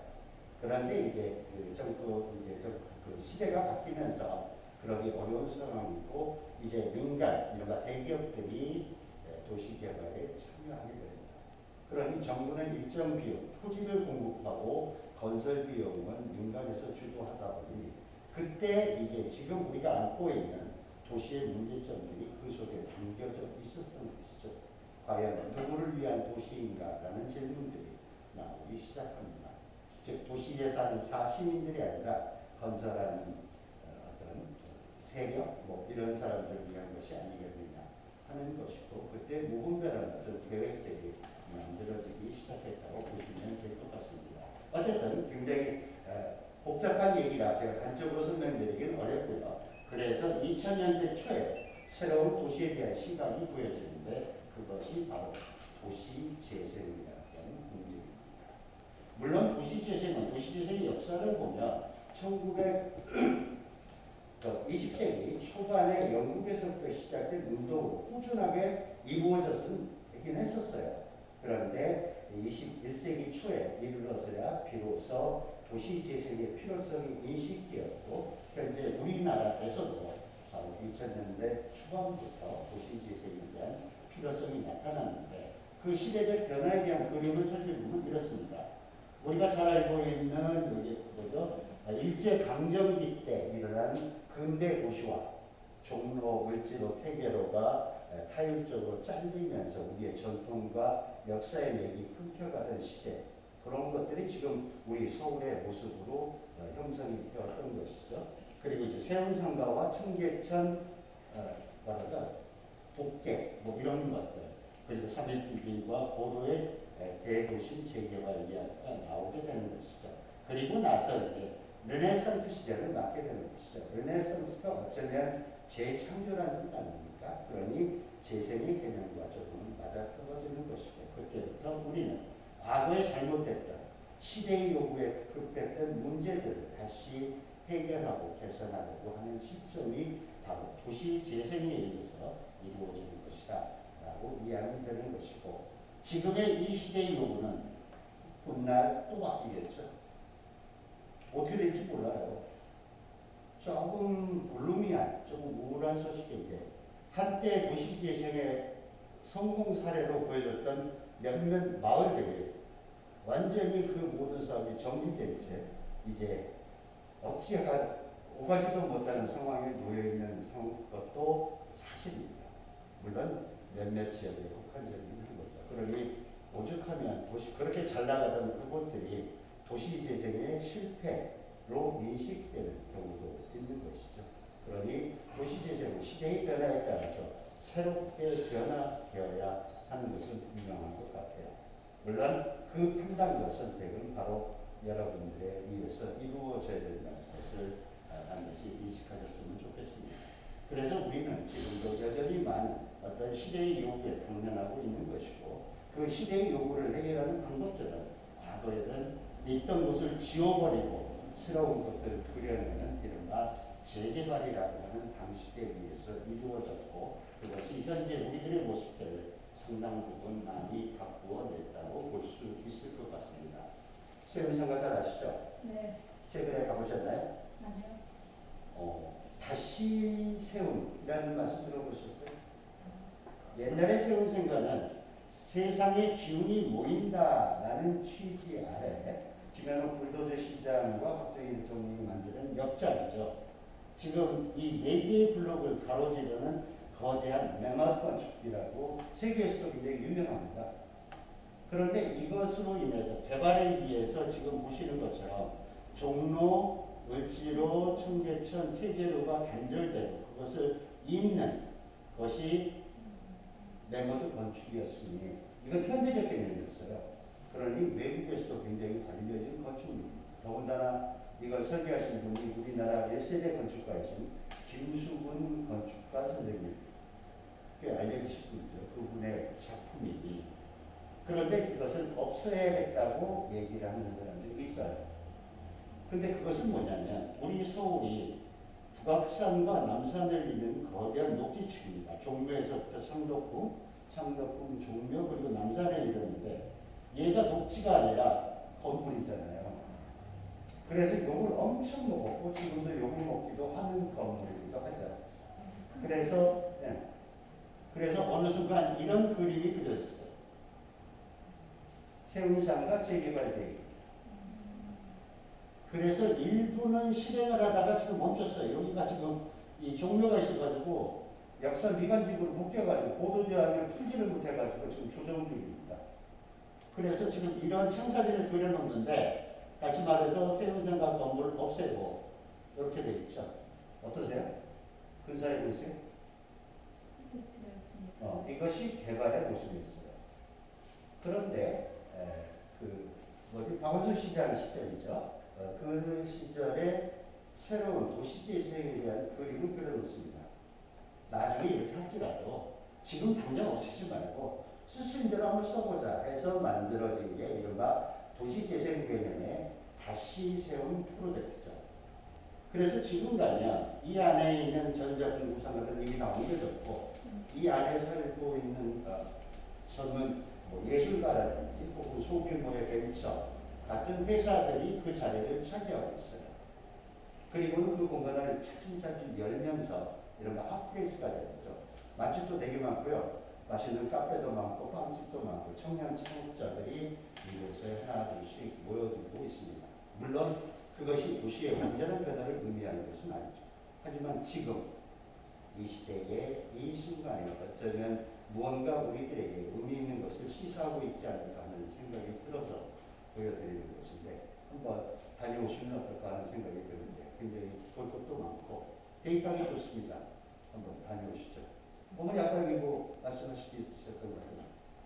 아니 이렇게 맥을 그쪽에 이렇게 딱 녹색의 맥을 갖다가 딱 이어지면서 도시의 그게 온도도 이렇게 내려지지 않나 그렇죠. 생각을 친환경에 들어가게 되면 네. 이제 도시의 그 열화 현상을 해주니까 그러면 녹지축의 그림은 시각적으로 굉장히 근사해 보여요. 그리고 굉장히 많은 이제 전문가들이 예전부터 이걸 없애는 계획들을 세웠었어요. 저도 대학원 논문 쓸 때 살짝 건드렸던 부분이긴 한데 그만큼 오래된 이야기가 현재에 와서 잠시 멈춰 있는 거라고 보시면 될 것 같습니다. 한번 여러분이 판단해 보시고 눈여겨 지켜봐 주시는 게 좋지 않을까 하는 생각이 드는데 또 하나 있죠. 빨리 움직이는 게 좋겠다. DAP입니다. 저 옛날에 여기서 이 동대문에 수영장이 있었어요. 그래서 어렸을 때 초등학교 때 여기서 수영했거든요. 혹시 어르신도 그런 기억 있으세요? 그 당시에는 수영장이 이렇게 많지 않아가지고 꽤 근사한 수영장이기도 했었죠. 그리고 우리가 알고 있는 야구장, 고교야, 청룡기, 공항기, 그러죠? 그런데 지금은 없어져 버리고 그곳에 생뚱맞은 우주선 모양의 건물이 생겼죠. 이른바 DDP입니다. 동대문 디자인 프라자. 역시 오세훈 시장 시절에 만들어낸 도심 4대 축 개발 계획에 맞춰서 조성된 계획인데요. 동대문을 패션 특구로 만들려고 하는 어떤 특수 목적에 의해서 동대문 운동장을 제거해버리고 그리고 새로운 쇼핑 어떤 연구 문화 단지로 만들어낸 것이죠. 사실 초기에 굉장히 반대가 많았던 것으로 기억이 나요. 그래서 지금도 찬반이 나뉘고 있는데 한 100년 후에 다시 논의합시다 하고 일단 턴오버 시켰습니다. 후일 역사에 의해서 후손들이 판단하겠죠. 여러분 그거 알고 계세요? 파리 에펠탑도 처음에는 철거 대상이었다는 거. 그렇죠? 엑스포라는 거 시민들이 반대했죠. 아름다운 파리에 저런 철제 구조물이 몇 마리냐 해서 시민들이 없애자고 데모를 했습니다. 그 당시에 이제 정부에서는 기다려보자. 10년을 기다리자고 했더니 그랬을 거예요. 1년이다가 몇 년을 기다리자고 했는데 그리고 투표를 했는데 괜찮다 남겨두자 해서 살아난 것이죠. 그런 것들이 꽤 많이 있습니다. 컴퓨터 센터 또한 그랬었고요. 우리에게 지금 닥쳐있는 현실 얘도 좀 일단 두고 보자라는 겁니다. 만약에 우리가 자주 찾고 즐긴다면 살아남겠죠. 글쎄요. 그렇다고 없어질 것 같지는 않은데 어쨌든 그 당시는 그런 얘기로 요구했던 것들입니다. 개발에는 발전에는 항상 어두운 이면들이 존재하기 마련인 것이죠. 그래서 우리는 시대의 요구에 따라 지금도 여전히 부수고 또다시 짓고 하는 것을 반복합니다. 어렸을 때 제가 대했던 풍경인데 동네 골목길에는 이렇게 학교 문방구집과 뻥튀기가 있었는데 굉장히 두려웠기도 했지만 반가운 그런 것들이었죠. 그런 마을들이, 동네들이 사라져가고 있죠. 그래서 한 시인이 이렇게 썼습니다. 제가 다는 읽어드리기 어렵고 돌아가는 삼각지 로테리가 사라지고 르네상스 사라지고 술집 석관이 사라졌다. 비거리 다방 사라지고 동시상인관 아카데미 하우스 사라졌다. 문화책방 사라지고 굴레방딸이 사라졌다. 대학 뉴스 사라지고 독립먼저 아우먼저 광고도 사라졌다. 사라진 것들이 왜 이리 많은지 오늘의 뒤편으로 사라진 것들 거짓말처럼 아무것도 아닌 것처럼 그런데 왜 옛날은 사라지는 게 아니라 스며드는 것일까? 어느 끈이 그렇게 길까? 우린 언제를 위해 지금을 살고 있는지 잠시 뱉기를 내는 기분으로 사라진 것들을 생각하면 내가 나에게서 사라진다면 누구나 구멍 하나쯤 파고 선다는 것일까? 사라진 것처럼 큰 구멍은 없을 것입니다. 제가 길게 말씀을 못 드리겠는데 이 앞에 있는 것들 정말 제가 어린 시절 저희 청춘과 함께 했던 것들입니다. 다 기억나시죠? 네. 근데 다 없어졌어요. 진짜. 그러면 저의 어린 시절, 젊은 시절의 제 인생은 이것들과 함께 없어진 거죠. 물론 기억에는 남아있는 것이겠죠. 그렇게 하나둘씩 사라져버린다면, 제 기억 속에 빠져나가고 난다면, 저는 저마저 사라져버리지 않을까 하는 두려움이 생긴다는 최명희 시죠. 저녁에 운전을 하다가 라디오에서 들었는데 너무 이게 와닿아가지고 그 다음날 아침 일찍 서점해가지고 구해서 읽었던 책입니다. 뭔가 우리의 과거가 우리와 함께 그 소중했던 것이 사라져 버린다면 정말 나마저도 없어져 버리는 것이고 과연 어떻게 살아야 되는 것인지를 묻는 그런 시인 것 같아서 읽어보겠습니다. 어쩌면 우리 동네 이야기가 바로 이렇게 돼서는 안 되는 이야기 아닐까요? 어쩌면 우리 동네에는 이런 골목 앞 라디오 수리점이 있었죠. 그리고 솜특집이 있었어요. 솜특집 아세요? 네. 지금은 아니죠. 그냥 버리고 가죠. 새로 사면 되니까. 그런 것들이 이 동네에 담겨져 있는 것이고 언제 우리는 그것들을 감쪽같이 없애버렸는지 근데 몰라야 누가 없앴는지 하지만 없어진 건 분명한 것이죠. 앞으로 우리 후손들을 위해서 우리 동네의 오래된 미래를 위해서 무언가를 소중하게 하는 마음을 가져야 되지 않겠어요? 그래서 재개발은 이러한 어려운 것들을 없애고 새로운 것들을 만드는 과정에서 과연 오래됐다고 해서 뒤처진 것으로 간주하고 지워버리면서 새로 써오는 거죠. 과거의 것을 새롭게 쓰는 동안 우리는 무엇을 잃어버린 것인가를 묻는 그런 글들의 의미가 저에게는 굉장히 많이 와닿습니다. 지금 나이가 좀 이제 들어서 철이 들어서 보니까요. 이상하게 작은 것에도 약간 눈시울이 붉어지는 그런 것이죠. 그래서 도시 재생의 이야기가 나오는 것이죠. 짧게 살아보는 어쨌든 재개발은 결국은 사람들을 쫓아내는 계획으로 전락하고 만 거죠. 그리고 한동안 인기를 끌었던 뉴타운 계획 또한 그랬고 그것을 겪고 있는 우리 현재의 도시는 신도시 개발이나 도시 재개발로 급속한 성장을 외형적으로 이룬 것은 사실입니다. 하지만 도시 정비 사업의 한계에 의해서 노후된 주거는 어느 정도 개선이 됐지만 정작 마을에 필요한 세부적인 것들은 아직 바뀌지 않고 있는 것이죠. 그러니 도시재생은 이미 시작되었고 그리고 현재도 지속되고 있는 바로 주민들에 의해서 나와 우리에 의해서 이루어지는 그런 사업이라고 봐야 되겠죠. 어릴 적에 어머니께서 양말을 끼워주곤 하셨는데 딱 그런 세대에서 살았었죠. 네.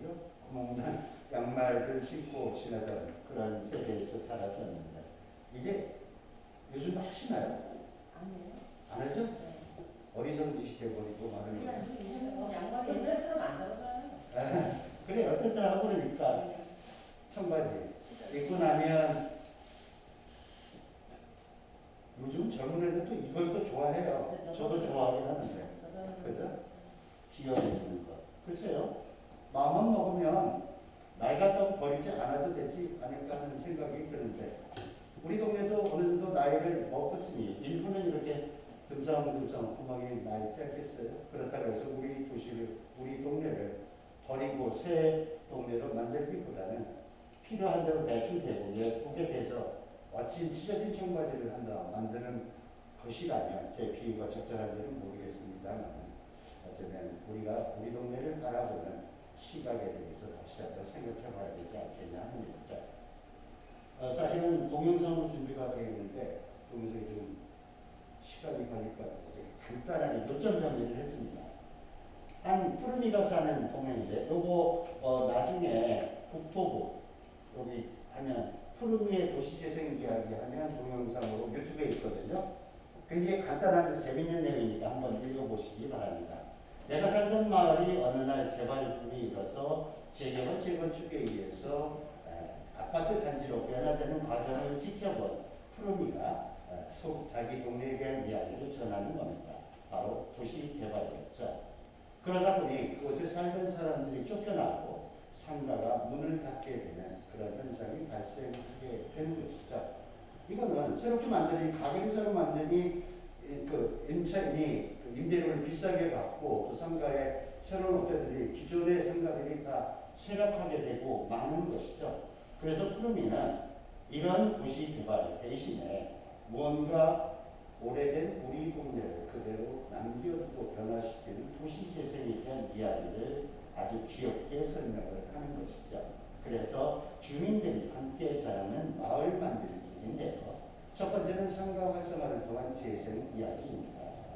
쫓겨나는 가게, 수익성이 떨어진 오래된 가게에 상인들이 모여서 떠나지 않고 주민들이 함께 참여해서 마을 상점을 살려가는 아이디어에 관한 이야기입니다. 이 얘기 들을 때는 좋겠죠? 실제 사례가 여기 있습니다. 좀 잘려서 그러는데 청주에 있는 한 상가의 사례를 들고 있죠. 또 하나는 마을 주거 환경 개선을 위한 통한 재생입니다. 마을이 열악하고 노후화되어 있는 것을 그대로 방치하지 않고 주민들이 모여서 함께 담장 고치고 집 고치고 청소를 통해서 마을을 예쁘게 만들어가는 은평구 두꺼비 하우징 마을 재생 사례에 대해서 설명을 하고 있죠. 다음이 중요한 것은 마을 기업 육성을 위한 재생이고요. 마을 가꾸기 위해서는 초기에는 이루어지기 어렵지만 상당히 효과를 보는 그런 재생 방법입니다. 이른바 주민들이 마을 기업을 육성하는 것인데요. 함께 마을을 위한 생각들을 만들어내고 마을 생활관 혹은 마을 카페 같은 것들을 통해서 소규모의 수익이나 내면서 우리 마을을 활성화시켜 나가는 그것인데요. 성미산 마을의 마을 기업 카페 이런 굉장히 유명한 사례로 나타나있죠. 이런 마을 기업 사례는 다음 주 수업 시간에 좀 구체적인 사례별로 제가 모아서 설명을 드릴 때 좀 간단하게 도시재생과 마을 만들기가 이렇게 구축되어 있다라는 얘기로 이해해 주시면 되죠. 자, 하나를 키우는데 온 마을이 필요하다라는 말 들어보셨나요? 네. 아프리카 속담인데 굉장히 의미 있는 그런 이야기 있죠. 그래서 책으로도 나와 있는데 어쩌면 마을의 가치가 그만큼 소중하다. 우리 동네가 그만큼 소중하다는 얘기를 전하는 것 같네요. 화동 이동에는 어린 아이들이 만나요? 그러면 희망이 있네요. 학교가 그 아이들을 위해서 우리가 온 힘을, 마을이 힘을 모아야 될 거라고 생각을 하는데요. 어떤 마을은 아이들이 거의 없거든요. 그러면 조금 우울하다고 볼까요? 좀 암울한 그런 마을을 보는 심정이 됩니다. 하지만 분명한 건 골목길이 아이들이 뛰어넘으면 그 골목길은 희망이 있고 미래가 있다는 얘기가 되는 것이겠죠. 말뚝박기 해보셨나요? 네. 이거 여학생들 되게 잘했어요 그 당시에. 그죠? 그런 골목길들이 요즘 굉장히 보기 어렵죠. 좀 아파트 단지로 되어 있으니 골목길에서 가끔 일어날까요? 여자들은 이렇게 줄넘기를 하고 우물도 있었는데 저거 한번 그 우물물을 펴나르려면 이런 계단 올라가려면 굉장히 힘들었던 기억인데 저로서는 굉장히 익숙한 모습들인데 여러분 또 그러실 것 같은데요, 그죠? 저랑 젊은이들 빼면 다 있지만 젊은 사람들 빼면 엄청 젊으신 분은 안 계실 것 같고 뭐 대체적으로 다 이해할 수 있는 그런 그림 아니겠어요? 네. 어쨌든 이렇게 우리의 동네와 골목길은 이렇게 사용이 됐습니다. 지금은 어떻게 그러진 않겠죠. 이런 자료를 하다 보니 어떻게 안 보이네. 윤종신 씨가 동네 한 바퀴라는 노래 작곡해서 부른 거 기억하세요? 그래서 이거를 갖고 왔는데 지금 우리가 얘기하는 그 동네 이야기가 좀 안타깝긴 하네요. 제가 드린 강좌를 아마 있을 것 같은데 한번 찾아보시기를 바랍니다. 그게 동네 이렇게 놀이터 이것도 오고 그랬던 이런 동네, 그 동네들이 사라지면서 한참 개발에 의해서 동네가 아파트로 변화되어가는 변화의 과정에 있는 것이죠. 그래서 한 사진작가의 사진 작품전인데요. 어떠세요? 누군가 어린 아이가 논둑을 타고 학교 가는 길 너머에 새로운 아파트 단지가 형성되는 것이 우리의 근대화의 과정이었죠. 그런 과정을 통해서 이 동네에서 바라보는 이 할아버님 어르신의 표정은 어떤 표정인지 아마 우리가 알고 있는 판교나 우정동이나 혹은 평촌 이런 신도시들, 일산의 신도시들이 아마 이런 과정을 통해서 지금은 아주 화려한 신도시로서의 모습을 갖게 되지 않았나 하는 생각이 듭니다. 제가 학교 다닐 때 압구정동에 일했어요. 그때 이제 대박 이런 것들이 이제 현대 아파트가 들어서기 시작하면서 뭔가 이제 고급 주택 단지로 변화되는 그런 과정이 있었습니다. 응답하라 1988 기억나시죠? 덕수리가 살던 쌍문동 곳 지나간 시간 속에 추억이 새겨지고 때론 낭만으로 남아있기 때문은 아닐까요? 당신의 청춘의 시절로 남아있을 테니까요. 이문세가 나레이션 했던 그 라디오 방송에 나오는 나레이션이죠.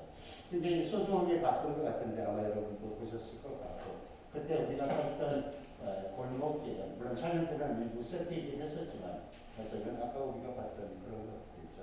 하지만 결과적으로 철거되고 많은 곳. 글쎄요, 뭐 실질적인 팩트에 대한 것보다는 어쩌면 상징적인 의미로서 어린 추억이 담겼던 돌목길이 없어져 버렸다면, 혹시 어렸을 때 돌목길에 가보셨어요? 저는 갔다 왔거든요. 한 20여 년 전에 갔는데 없어졌더라고요.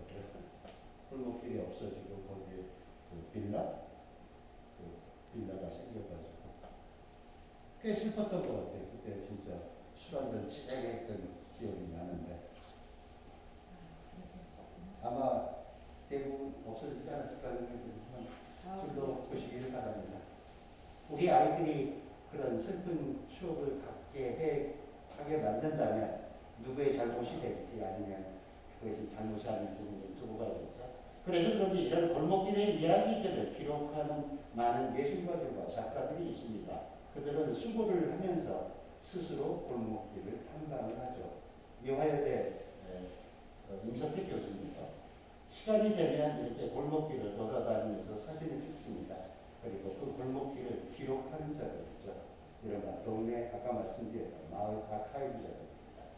어찌 보면 별 의미가 없을지도 몰라요. 그냥 사진 한 컷인데, 근데 이분은 손으로 직접 지도를 그리세요.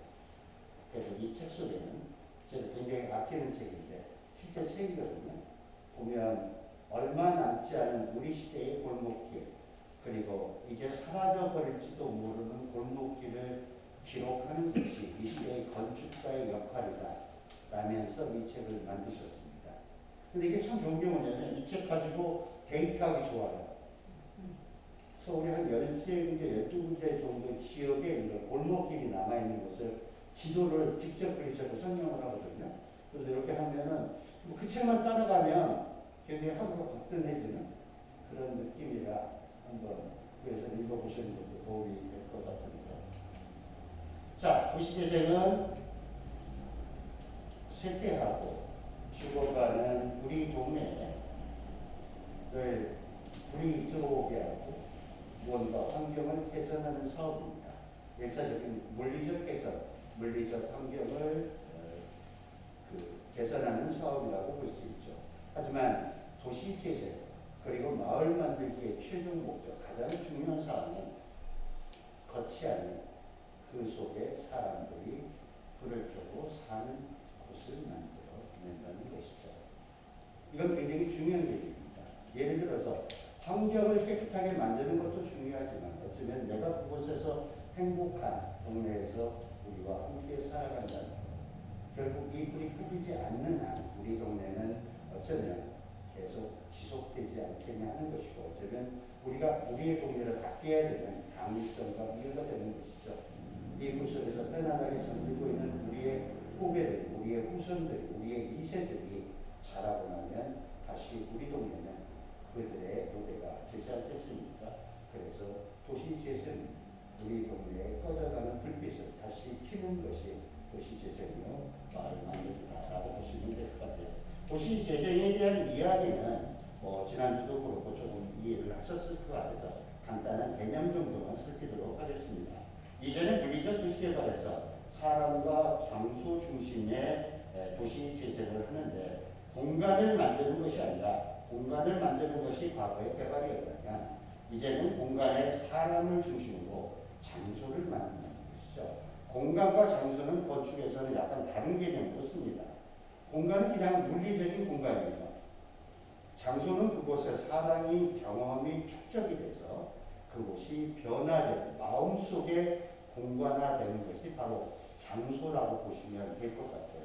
그러니까 우리 동네는 모양만 이쁜다면 그냥 공간인데 그곳에 우리 아이들이 뛰어놀고 우리 주변 이웃들이 함께 즐겁게 지낸다면 그것은 더 이상 공간이 아니라 장소가 되는 것이죠. 그러니까 환경만 깨끗하게 만들고 집만 예쁘게 고친다고 해서 다가 아니라 그곳에 함께 행복하게 살아가는 이야기가 담겨야 바로 진정한 우리의 행복한 장소 동네가 된다는 것을 도시재생은 개념적으로 이야기하고 있습니다. 그래서 그것은 각 지역의 특성과 그 살고 있는 주민들의 요구를 반영해야 된다는 기본적인 사항을 갖고 있는 것이고, 그것은 과거의 탄생과 성장과 쇠퇴의 새로운 개발 패턴에서 이제는 우회하여 재생을 통해서 다시 사이클로 돌아가는 지속 가능한 발전을 의미한다는 것이죠. 없애고 새로운 것이 아니라 새로 변화시켜서 무한 사이클을 만들어내는 지속 가능한 발전이 도시 재생의 기본적인 틀이라고 보면 될 것 같습니다. 그래서 도시 재생은 크게는 4개, 세분화돼서 5개의 사업으로 나뉘어져 있는데 우리가 다음 주에 다루게 될 마을 만들기는 바로 첫 번째 주거지 지원형과 주거 재생형의 가장 기본적인 단위의 마을 가꾸기 사업입니다. 그것이 조금 확대되는 일반 그림형으로 전체적인 마을 전체에 대한 얘기를 다루기도 하죠. 그 부분에 대한 이야기의 내용들은 도시재생 뉴딜 사업에는 이렇게 규정이 되어 있는데 다 여러분이 아는 내용이니까 이 얘기는 생략하고 다음 주에 우리 마을 만들기 위해서 세부 내용을 좀 더 다른 각도로 살펴보는 시간을 갖도록 하죠. 자, 그러면 세계 도시 재생 사례를 간단하게 눈여기 삼아서 시간이 많지 않으니까 살펴보는 걸로 하겠습니다. 빌바오죠. 스페인 빌바오의 구겐하임 미술관. 그런 개개의 작품인데요. 철공업이 쇠퇴되어가던 빌바오는 그야말로 쇠퇴하는 도시였습니다. 사람들이 떠나고 아무도 찾지 않는 곳이었죠. 그런데 그곳의 건축가 게리가 이러한 미술관, 구겐하임 미술관을 설립을 하게 됩니다. 그래서 그 프로젝트는 쇠퇴하던 도시의 곳곳에 몇 군데 세워지게 되면서 지금은 세계 최고의 관광 도시가 되었죠. 그래서 우리나라의 지자체 장님들, 시장 도지사들이 어떤 강연에서 늘 하시는 말씀이 우리 도시는 빌바오가 되어야 됩니다라고 강조를 합니다. 그만큼 주거받은 도시를 재생시킨 세계적인 사례로 알려져 있는 그런 유명한 도시재생 프로젝트입니다. 오스트리아의 그라츠라는 도시도 포함하는데요. 도시가 유네스코 세계문화유산으로 지정이 돼서 도시가 그 상태로 정체되어 있는 상황입니다. 그때 건축가 피터 콕이 이런 외계 괴물 같은 문화 같은 건축물을 설계하게 되는데 이른바 쿤스트하우스입니다. 그래서 그 쿤스트하우스는 그라츠시의 중심에 높지 않은 높이로 설계가 되고 외부에 미디어 파사드를 활용해서 여러 가지 문화 예술에 대한 것을 담고 있는 그런 공간입니다. 이 또한 관광지로 유명해져서 도시가 알려진 그런 계기가 되기도 했었죠. 특히 이 빨판 모양의 요 끝은 그라츠시의 뒤에 슈베스베르그라고 하는 산이 있는데 마을의 어떤 수호산이었죠. 그래서 그곳을 향하로 설계되어 있다는 점에서 어쩌면 그 지역과 문화 전통을 잇는다는 것이 얼마나 소중한 것이고 또 건축이 그런 것들을 계승한다는 의미로 알려져 있는 또 하나의 대표적인 도시재생의 사례라고 볼 수 있습니다. 그 그라치시의 외곽에 아까 보았던 쿤스트하우스가 여기 있으면 바로 이게 모린강이거든요. 모린강이 무린강인데 무린강 사이에 무린젤이라고 하는 이런 문화 다리가 구축되어 있습니다. 우리의 노른섬이나 이런 것들을 연상하시면 될 것 같은데 그곳에서 사람들이 모여서 야외에 모여 카페를 마시는 그런 장면들을 도시를 활력화시키는 좋은 도시 재생의 사례로 보여주기도 하는 것이지요. 우리에게도 있었죠. 아까 얘기했던 동대문 DDP, 동대문 디자인 플라자입니다. 그것을 가면 아주 멋진 야경과 그리고 이 안에 가면 나는 쇼핑도 있고 그런 여러 가지 마켓들을 통해서 뭔가 시간을 즐길 수 있는 그런 곳이 글쎄요. 형태가 저로서는 그게 마음에 들진 않지만 그래도 뭔가 이런 독한 것들이 우리 도시에 하나 있다는 점에서는 괜찮다는 생각으로 좀 바뀌어가고 있습니다. 우리에게 잘 알려진 올세이 미술관인데요. 과거에는 기차역이었어요. 그 기차역을 개조해서 지금 미술관, 올세이 미술관은 파리의 유명한 미술관입니다. 런던에 있는 케이트 모던 뮤지엄은 화력발전소였어요. 화력발전소를 개조해서 현대, 케이트 모던이라는 현대 미술관으로 바뀌었는데 우리나라도 저기 강인리 화력발전소 있죠. 이제 거기에서 이렇게 바꾸려고 하는 일부 움직임들이 활발하게 진행되기도 했었습니다. 그러니까 우리도 이제는 불필요한 이런 화력발전소를 없애지 않고 그거를 문화적인 센터로 재생하는 기후들이 있죠. 혹시 상암동에 있는 문화비축기지 가보셨어요? 거기도 좋은 사례죠. 예전에 이제 석유 비축기지였어요. 오일 파동에 의해서 석유를 비축하던 것인데 이제는 그것이 기능을 다해서 그것을 비워내 없애지 않고 그것을 공연장을 만들었습니다. 그래서 근사한 공연과 그리고 드라마 세트장으로 많이 나오더라고요. 이제 한번 시간 내서 들리시면 한 4개 정도의 그런 기축지가 있는데 나들이 삼아 괜찮으실 것 같은데 그런 개념이라고 보시면 됩니다. 여기 유명한 맷 해핑지구인데요. 옛날에는 도살장 지구였어요. 우리나라 따지면 답심리 축산시장 정도 되려나요? 그곳에 하나둘씩 유명한 작가들이 들어오고 또 어떤 카페나 명품 사업이 생기면서 지금은 굉장히 근사한 유명한 명품 거리가 돼서 재생이 되고 있습니다. 뉴욕의 하이레인 프로젝트와 연관돼서 도시 재생의 모범적인 사례로 알려져 있죠. 우리나라도 과거의 건물을 없애지 않고 변화시킨 사례가 있습니다. 덕수궁 옆에 서울 시립미술관인데요. 예전 일제 때는 경성사법청사였고 구대법원 건물이었죠. 그것이 서초동으로 옮겨가면서 처음에는 이 건물을 없애려고 했었는데 일제히 잔재라 그래서 그럼에도 어떤 역사적성을 기린다는 의미로 외관은 그대로 놔두고 내부를 현대미술관으로 바꿔서 근사하게 꾸며놓은 곳입니다. 제가 굉장히 좋아하는 곳인데요. 건축을 통한 도시재생이 어떻게 이루어지는가 하는 것을 보여주죠.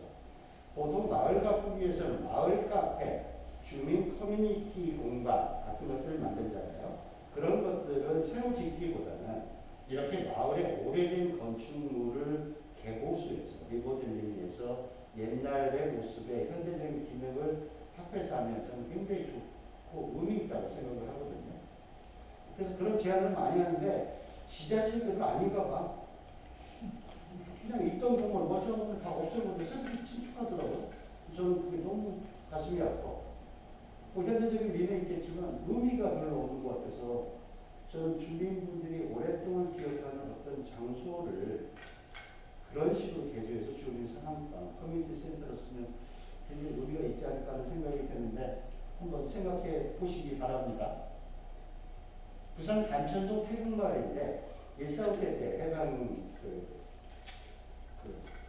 월남에서 그 피난민들의 거치죠. 지금은 태국 감천 태국 문화마을로 바뀌어서 굉장히 많은 관광객들이 모이고 있는데 코로나 때문에 조금 끝내지긴 했는데 아마도 이렇게 되면 이 도시는 아니 이 동네는 재건축은 안 될 것 같아요. 다시 말해서 밀어버리고 아파트 단지는 안 세울 것 같아요. 한번 가서 그 장소가 주는 의미를 체험해 보시면 어떨까 하는 생각이 드는데 예쁜 카페 많고요. 사진 찍을 때 많고 맛집도 곳곳이 있습니다. 물론 제대로 보려면 이 계단을 막 오르락내리락 해야 되는데 그건 조금 힘들긴 한데 그래도 그만한 보람이 있지 않을까 하는 생각이 드는데 그리고 감천마을이죠.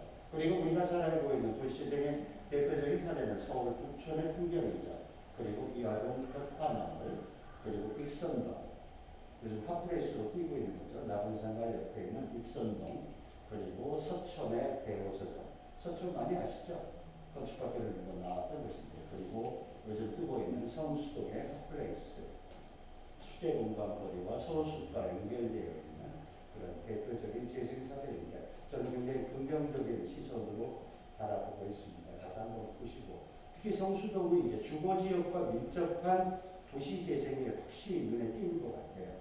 그래서 아마 제가 화곡 이동의 사례는 잘 모르지만 어쩌면 화곡 이동의 어떤 컨셉, 화곡 이동에 담아낼 수 있는 컨셉들이 상당 부분 있지 않겠냐는 생각이 들어서 그 센터에서 한번 주민분들을 모시고 그쪽 한번 투어 한번 가시면 상당히 많은 아이디어를 얻으실 것 같은데 한번 참고해 보시기 바랍니다.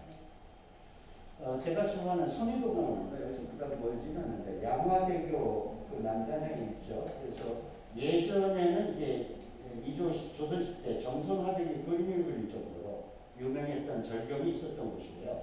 그런데 한강 개발을 하면서 물살이 바뀌면서 이게 섬으로 떨어져 나왔어요.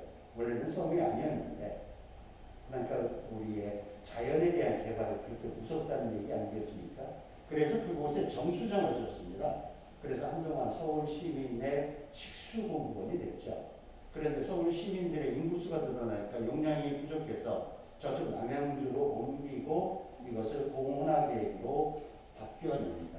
그래서 이제 도시건축의 조성용 건축가가 컨소시엄을 맺어서 새로 만들어낸 곳인데 아쉽네요. 있는 곳을 그대로 허물지 않고 일부 구조체와 잔해물들을 남겨놓은 채로 야생정원들을 만들어냅니다. 그래서 이런 모습인데 제가 제일 좋아하는 시간의 정원입니다. 이것이 이제 물 저수 탱크를 갖추던 기둥들이었어요.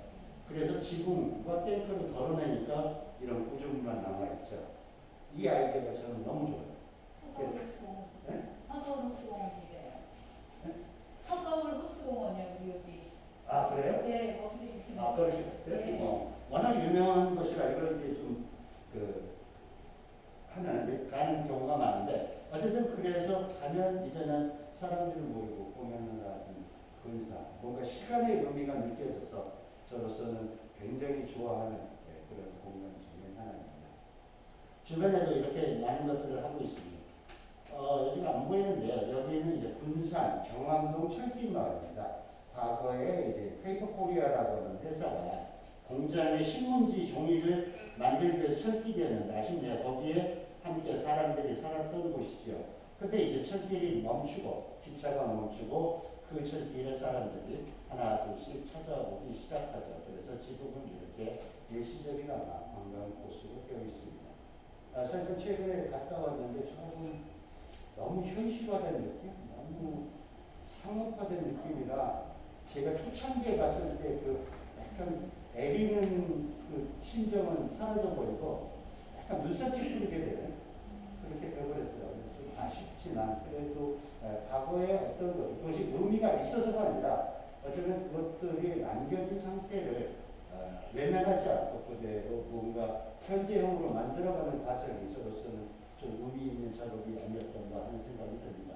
우리가 잘 알고 있는 연남로, 연트롤파크죠. 그곳에는 진짜 기차가 다니기도 했었고 제 친구가 바로 여기 옆에 살았었어요. 그래서 놀러 갔던 곳이기도 했는데 그때는 이제 철길 건너고 기다려서 기차를 기다렸던 기억도 납니다. 어쨌든 그렇게 변해서 경의선 철길이 경의선 숲길로 변화되는 상징적인 도시 재생의 사례라고 볼 수 있고 가게에 계시면 제가 좋아하는 곳인데 동진시장이라고 있어요. 오래된 재래시장인데 이 시장이 형태, 방식을 바꿉니다. 그래서 젊은 작업자, 창업 젊은 아티스트들이 모여서 공방 형태의 운영인데요.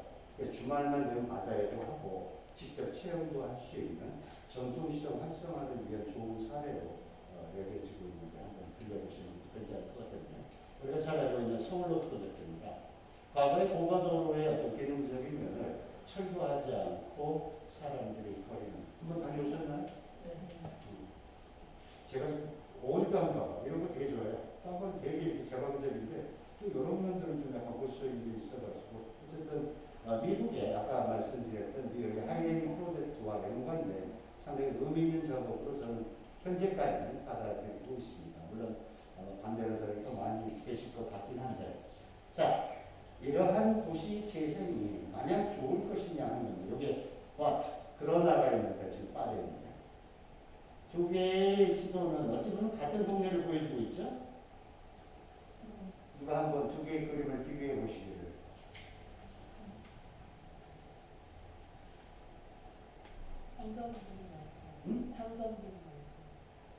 상점들이 많이 들어있죠. 상점들이 많다. 그렇죠?